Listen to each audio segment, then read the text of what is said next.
ก็คือว่าเวลาเราบินนะหลักง่ายๆเลยก็คือเราต้องการเอาหางหาตัวให้ได้คือท่านี้เราอย่าไปเร่งปื๊ดขึ้นไปจนเยอะก็คือเราค่อยๆอย่างที่ผมทำให้ดูอะก็คือเลี้ยงพีทให้ฮอมันอยู่ในระดับที่เราต้องการแล้วทีนี้ก็เราก็กันถ้ากันไม่ได้ตัดโฮล่วงป่าเลยลอง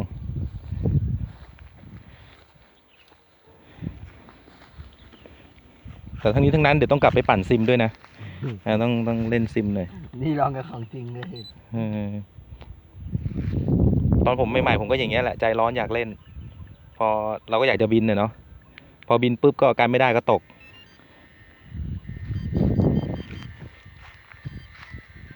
ฮัลโหลครับตรวจสอบกันครับโอเคถูก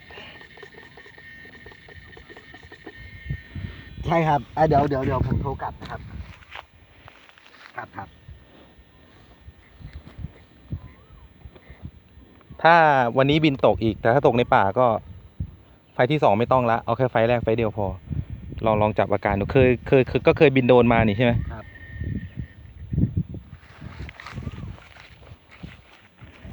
พยายามบินไปตรงแถวหญ้าสูงตรงแถวหญ้าสูงก็ถ้าเกิดฉุกเฉินแล้วก็สับสวิตช์นี้เข้ามาเลย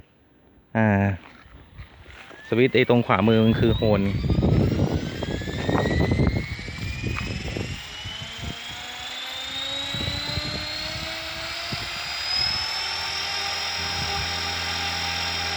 ขาฟินตั้งมันเกี่ยวพื้นว่ะเกี่ยวอ่ะไม่เกี่ยวค่อยๆเร่งขึ้นมา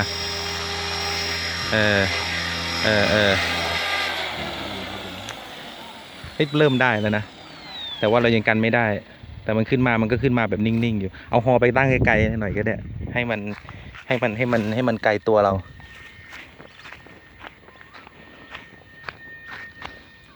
พอเราขึ้นมาเราก็เข้าไปตรงนี้พอขึ้นเสร็จเข้าไปนู่นเข้าไปนู่นเตรียมตัวเลยถ้าเราไม่ได้ปล่อยลงป่า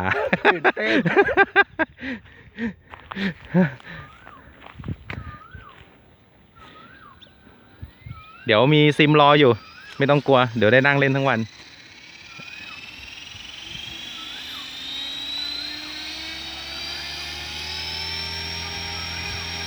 ขอให้ได้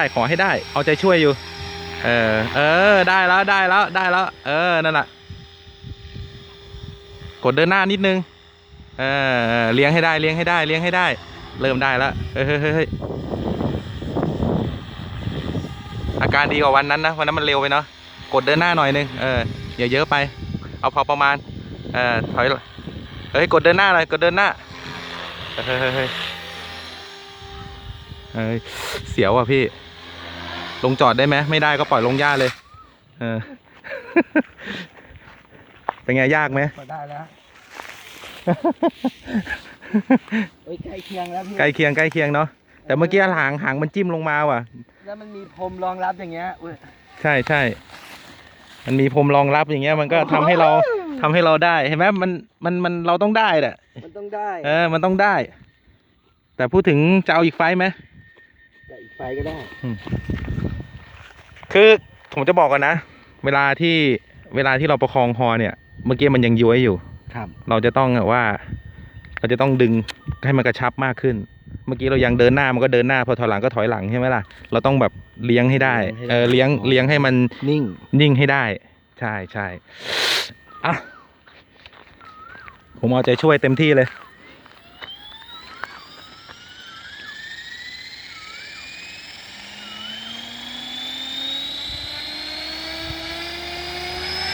ถ้าไม่ได้ก็ล่วงหญ้า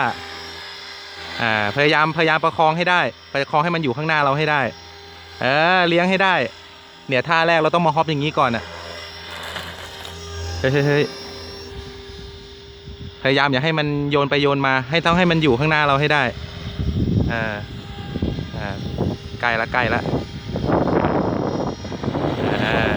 ถ้าไม่ได้ก็ปล่อยล่วงเลย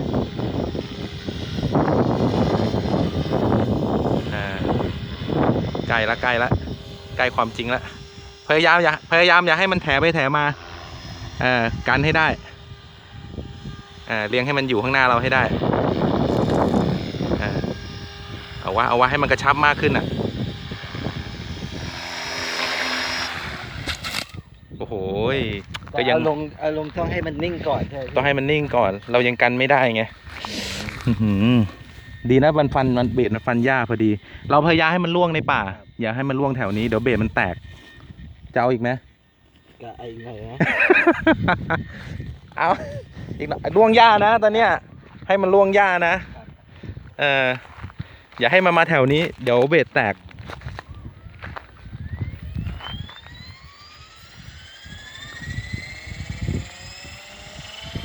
ตกกี่ทีสปินเดิลเมนชาร์ปก็ไม่คดอ่ะก็ยังได้อยู่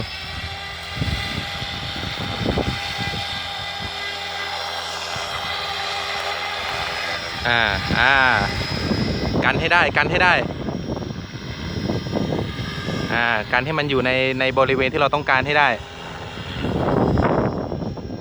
กันให้ได้นั่นแหละเจ๋วบินสักประมาณสักเดือนหนึ่งก็ฮอปได้แล้วให้มันล่วงแถวนี้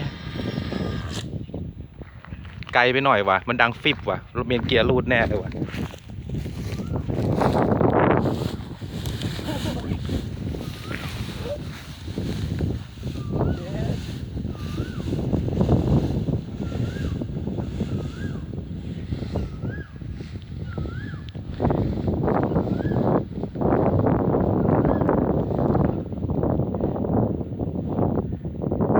รูดไม่เมนเกียร์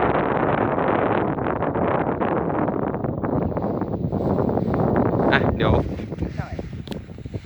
ครับหน้าจอในหมวดไว้กับผมก็ลืมเลยเดี๋ยวเอาตัวฮอมาให้ผมดีกว่าโอ้ยนิดหน่อยไม่เป็นไรนิดหน่อยพอแล้วเนาะเดี๋ยวผมไอ้นี่แล้วกัน โอเค